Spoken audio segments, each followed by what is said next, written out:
빌립보서 1장 3절로 8절까지의 말씀, 신약성경 318면입니다. 찾으셨으면 같이 한 목소리로 하나님의 말씀을 읽어나가겠습니다. 내가 너희를 생각할 때마다 나의 하나님께 감사하며 간구할 때마다 너희 무리를 위하여 기쁨으로 항상 간구함은 너희가 첫날부터 이제까지 복음을 위한 일에 참여하고 있기 때문이라. 너희 안에서 착한 일을 시작하시니가 그리스도 예수의 날까지 이루실 줄을 우리는 확신하노라. 내가 너희 무리를 위하여 이와 같이 생각하는 것이 마땅하니 이는 너희가 내 마음에 있음이며 나의 매임과 복음을 변명함과 확정함에 너희가 다 나와 함께 은혜에 참여한 자가 됨이라. 내가 예수 그리스도의 심장으로 너희 무리를 얼마나 사모하는지 하나님이 내 증인이시니라. 아멘.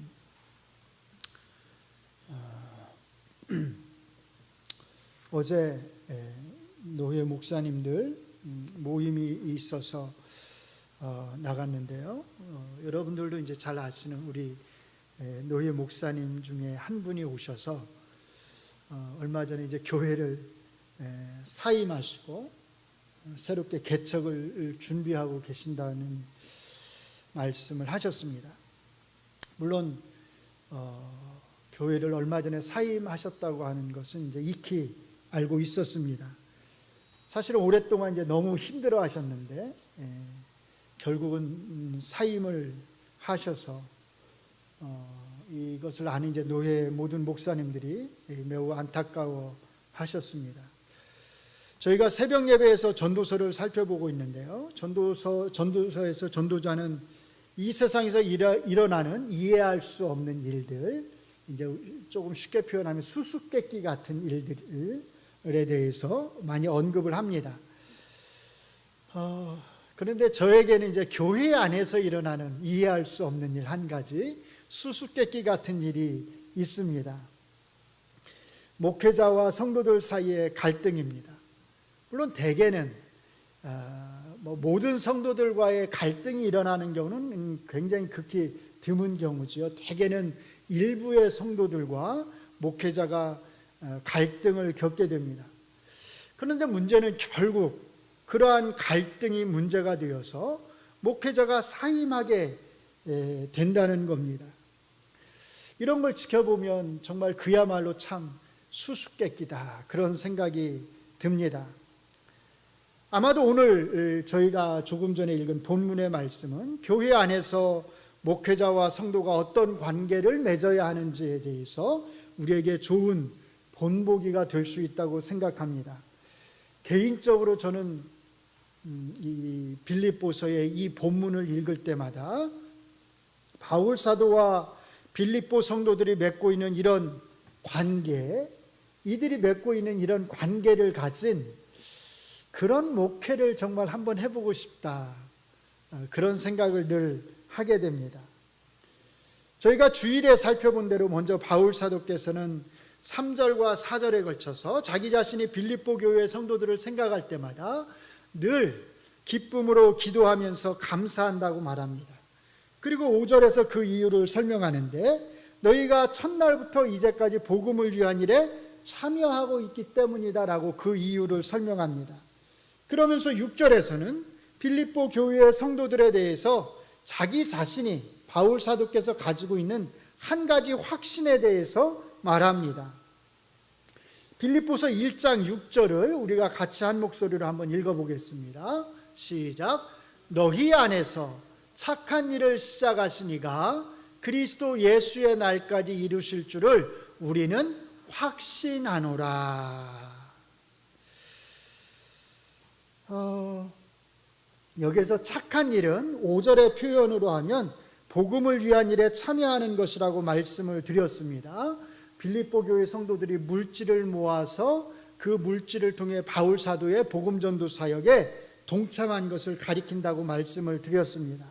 그런데 바울 사도께서는 빌립보 성도들이 그렇게 자기의 복음 사역에 동참하는 그 일, 그 착한 일을 하나님께서 끝까지 이루어 가실 것이라고 나는 확신한다. 이렇게 말씀을 하십니다. 바울 사도의 이런 확신은 어디서 오는 것일까요? 무엇이 바울 사도로 하여금 이런 큰 확신을 갖도록 한 것일까요? 물론 1차적으로는 하나님의 신실하심에 대한 믿음에서 이런 확신이 나온 것일 것입니다. 이 일을 시작하신 분이 하나님이시라고 했으니까 이 일을 마치시는 분도 하나님이실 것이기 때문에 이런 확신이, 분명한 확신이 바울 사도에게 있었을 것입니다. 그러나 바울 사도의 확신은 단순히 하나님의 신실하심에만 놓여 있지 않습니다. 바울 사도께서는 이런 확신의 근거를 7절에서 제시하고 있습니다. 7절 말씀을 제가 읽어드립니다. 내가 너희 무리를 위하여 이와 같이 생각하는 것이 마땅하니 이는 너희가 내 마음에 있음이며 나의 매임과 복음을 변명함과 확정함에 너희가 다 나와 함께 은혜에 참여한 자가 됨이라. 아멘. 자, 여기 보시면 왜 바울 사도가 그런 강력한 확신을 가지고 있는지 그 이유가 나옵니다. 그런데 저는 이 말씀 중에서 저기 제가 파란색으로 표시해 놨죠? 너희가 다라고 하는 이 표현에 주목을 하고자 합니다. 빌립보 교회의 성도 중에서 일부만 그들의 마음을 모아서 바울 사도의 복음 전도 사역에 동참한 것이 아닙니다. 뭐라고 말하죠? 너희가 다 이렇게 말을 합니다. 너희가 다라는 말은 모든 성도가 마음을 같이 해서 너희 한 사람 한 사람이, 각 사람이 모두가 다라는 뜻입니다. 저는 이 표현을 읽을 때마다 큰 마음의 감동을 받습니다. 한 교회에 속한 모든 성도가 다 한 마음이 되어서, 다 한 뜻이 되어서, 뜻을 같이 해서 복음 전도 사역에 동참한다고 하는 것, 하나의 목표를 향해서 나아간다고 하는 것, 얼마나 아름다운 일인지 모릅니다. 바로 여기에 이 착한 일을 하나님께서 끝까지 이루어 가실 것이라고 하는 바울 사도의 확신이 놓여 있었습니다. 제가 아마 설교하면서 몇 번 갈라디아 교회에 대해서 언급한 적이 있을 것입니다. 갈라디아 교회는 바울 사도의 사도성에 대해서 의심을 했습니다. 그래서 바울 사도가 하는 그 말 또는 바울 사도가 전한 복음을 제대로 믿지 않았습니다. 이것은 바울 사도의 사역에 큰 짐이 되었습니다.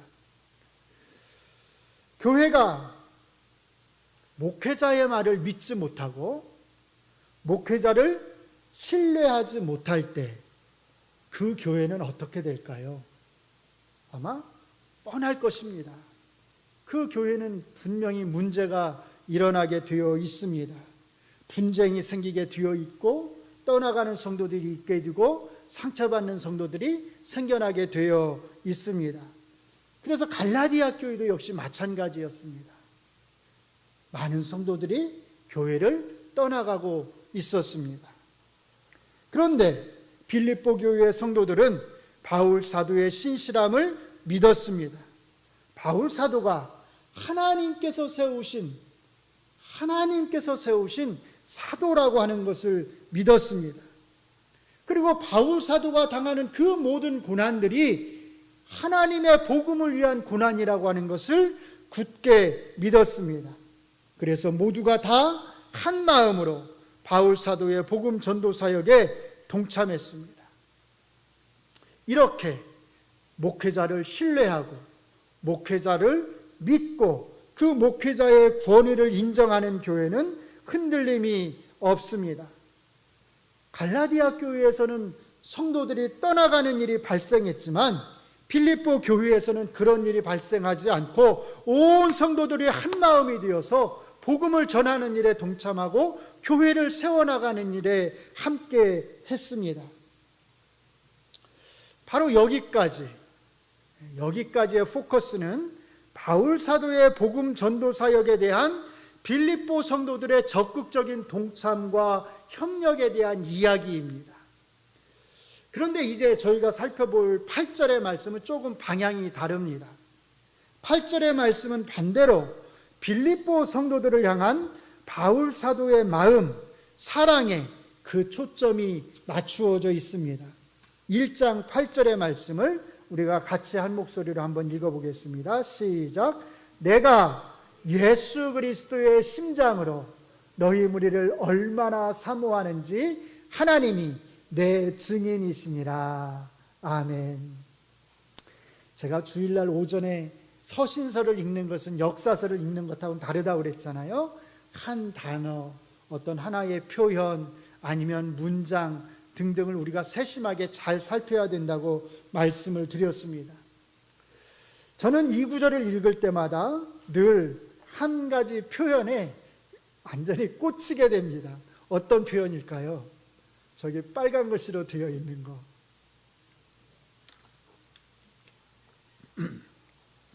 예수 그리스도의 심장으로라고 하는 이 표현에 저는 늘 마음이 꽂히고 저의 시선이 꽂힙니다.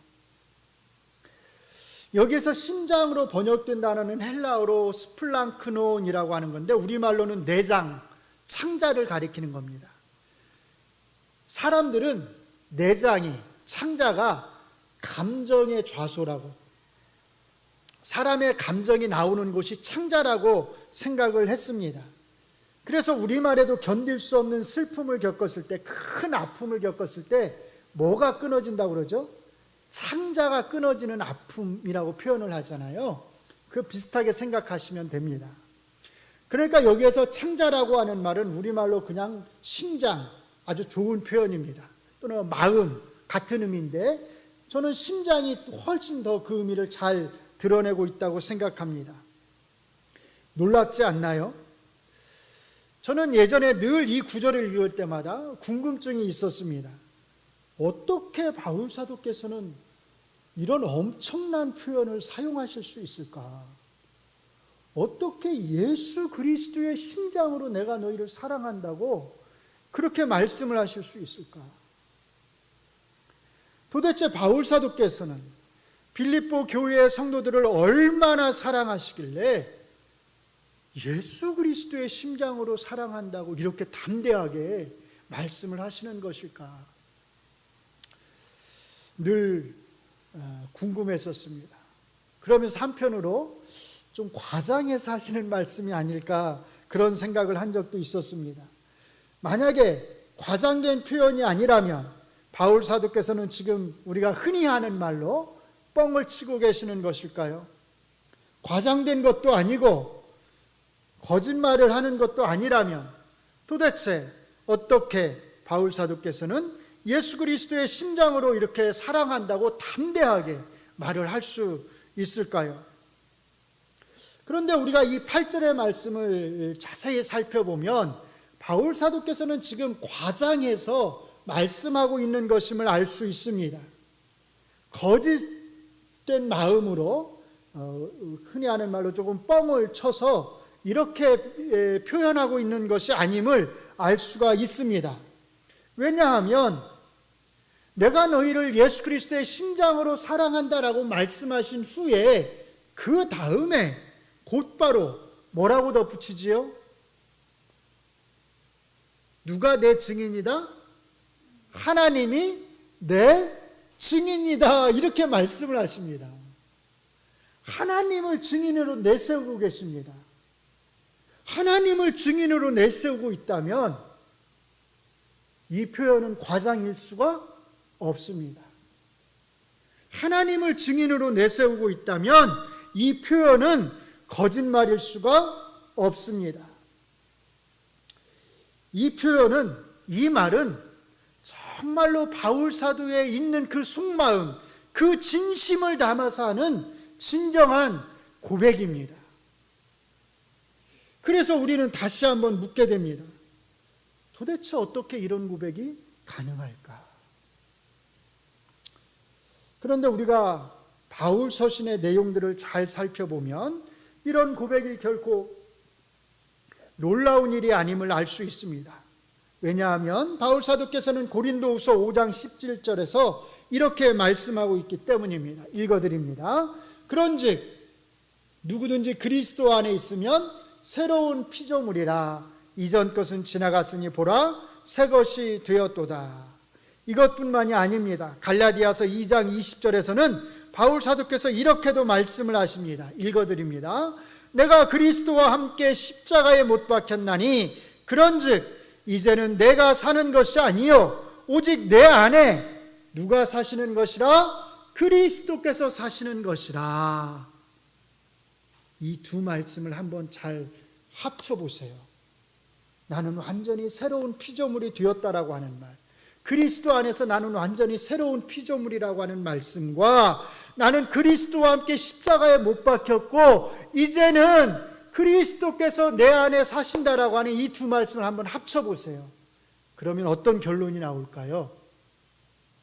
이 두 말씀을 합치면 그리스도인은 예수와 함께 죽은 사람, 그리고 완전히 새로운 사람으로 다시 창조된 새로운 피조물이라고 하는 것을 알 수 있습니다. 완전히 다시 창조된 새로운 사람입니다. 새롭게 태어난 사람입니다. 그런데 이때 중요한 것이 있습니다. 이렇게 다시 태어날 때, 완전히 새로운 사람으로 태어날 때 그리스도인은 새로운 심장을 가지고 그 안에 새로운 심장을 가지고 태어난다는 것입니다. 그 심장이 누구의 심장일까요? 예수 그리스도의 심장을 가지고 태어난다는 것입니다. 바울 사도께서는 바로 이 예수 그리스도의 심장으로 내가 너희를 사랑한다고 고백하는 것입니다. 그러니 이 고백은 과장일 수도 없고 거짓된 것일 수도 없습니다. 진실한 고백입니다. 조금의 거짓이 없는 기독교적인 사랑의 고백입니다. 이것이 빌립보서 1장 3절로 8절에 담긴 말씀의 내용들입니다. 여러분들은 이 말씀 속에서 무엇을 보시나요? 저는 이 본문을 읽을 때마다 제가 처음에 말씀드렸던 것처럼 늘 교회 안에서 이루어져야 할 이상적인 목회자와 성도들 사이의 관계를 보게 됩니다. 물론 바울 사도께서는 지금 빌립보 교회의 목회자로서 빌립보 교회만을 목회하고 계시는 것은 아닙니다. 그러나 우리가 본문의 내용을 잘 살펴보면 바울 사도와 빌립보 교회의 성도들은 목회자와 성도 그 이상의 관계를 맺고 있는 듯한 느낌을 받습니다. 빌립보 교회의 성도들은 모두가 다 한 마음이 되어서 바울 사도의 복음 전도 사역을 적극적으로 지원했습니다. 바울 사도를 믿었고 신뢰했고 그리고 적극적으로 함께 했습니다. 반면에 바울 사도께서는 자기 자신의 매임과 복음을 변호하는 일에 적극적으로 동참하는 이 빌립보 교회의 성도들을 예수 그리스도의 심장으로 사랑했습니다. 얼마나 멋진 목회자와 성도들의 관계인지 모릅니다. 무엇이 바울 사도와 빌립보 교회의 성도들을 이런 관계로 만들어 주었을까요? 오직 한 가지입니다. 오직 한 가지, 복음이었습니다. 예수 그리스도의 복음을 증거하고자 하는 유일한 목적 안에서 빌립보 교회의 성도들과 바울 사도는 온전히 하나가, 한 마음이 되었습니다. 바로 이것입니다. 예수 그리스도의 복음 외에 목회자와 성도들을 하나로 묶어주는 다른 무엇이 있을 수 없습니다. 복음을 증거하는 것 외에, 이 하나님의 교회를 잘 세워가는 것 외에 목회자와 성도를, 여러분과 저를 하나로 묶어줄 수 있는 것은 아무것도 없습니다. 복음이 아니면, 그렇죠? 복음이 아니면 여러분과 제가 여기에서 함께 있을 이유가 아무것도 없습니다. 오직 복음이 목회자로서의 저와 성도로서의 여러분들을 함께 이 자리에 모이도록 한 것이고 우리를 함께 묶어주고 있는 것입니다. 성도들은 목회자가 복음을 전하고 하나님의 교회를 세우려고 애쓰는 한에서 적극적으로 한 마음이 되어서 목회자와 함께 해야 합니다.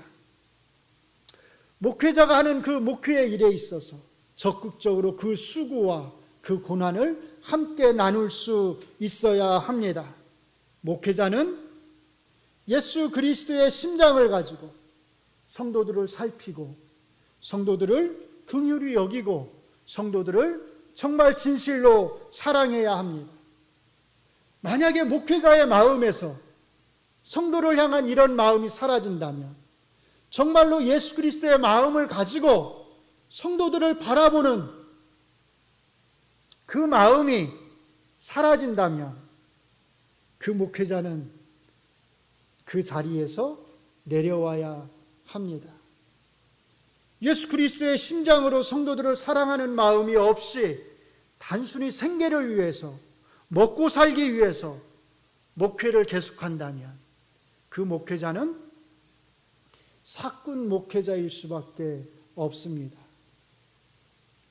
사랑하는 성도 여러분, 여러분과 저는 오직 복음을 위해서 이 자리에 함께 있다고 하는 것을, 이 하나님의 교회를 세워가기 위해서 우리가 이 자리에 함께 있다고 하는 것을 기억하시기 바랍니다.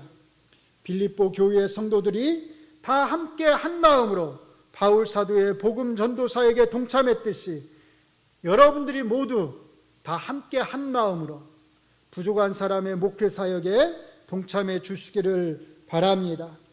저는 하나님이 맡겨주신 이 목회 사역을 정말로 잘 끝까지 감당하기를 원합니다. 그러나 여러분의 동참과 협력이 없이는 사실 불가능한 일입니다. 저 역시 마찬가지입니다. 하나님이 주신 소명감을 가지고 하나님께서 나에게 이 교회를 맡기셨다고 하는 그런 소명감을 가지고 정말로 많이 부족하지만 감히 예수 그리스도의 심장을 가지고 여러분들을 사랑하면서 여러분들을 잘 섬겨나갈 수 있도록 노력하겠습니다. 저와 여러분이 그렇게 한 마음과 한 뜻이 되어서 오직 복음을 위해서 이곳에 함께 모여 있다면, 우리가 그 사실을 잊지 않는다면, 오늘 본문을 통해서 빌립보 교회의 성도들과 바울의 관계가 보여주듯이 그렇게 멋진 하나님의 일꾼들로서 아름다운 관계를 맺어갈 수 있을 것입니다. 그러한 일들이 잘 이루어진다면 우리 교회 안에서는 우리가 이해할 수 없는 그런 수수께끼와 같은 일들은 결단코 일어나지 않을 것입니다. 우리의 아름다운 협력을 통해서 하나님께서는 이 동작중앙교회를 더욱더 든든한 교회로 세워 나가실 것을 확신합니다. 기도하겠습니다. 하나님, 정말로 우리 교회가, 우리 동작중앙교회가 빌립보 교회의 성도들과 바울 사도가 맺은 그 아름다운 관계를 맺어갈 수 있는 교회가 되기를 원합니다. 우리가 복음을 위한 하나의 목적을 가지고 이곳에 모였음을, 하나님께서 우리를 하나로 모으셨음을 잊지 않게 하여 주시옵소서. 모두가 한 마음과 한 뜻으로 최선을 다해서 복음을 증거하며 하나님의 교회를 세워가게 하시고, 우리를 새롭게 창조하신 그 하나님의 선하신 창조의 역사에 따라서 우리가 예수 그리스도의 심장으로 서로를 사랑하며 섬기며 헌신하게 하여 주시옵소서. 우리 교회가 정말로 하나님 앞에서 아름다운 교회로 세워져 가기를 원합니다. 하나님을 영화롭게 하는 교회로 세워져 가기를 원합니다.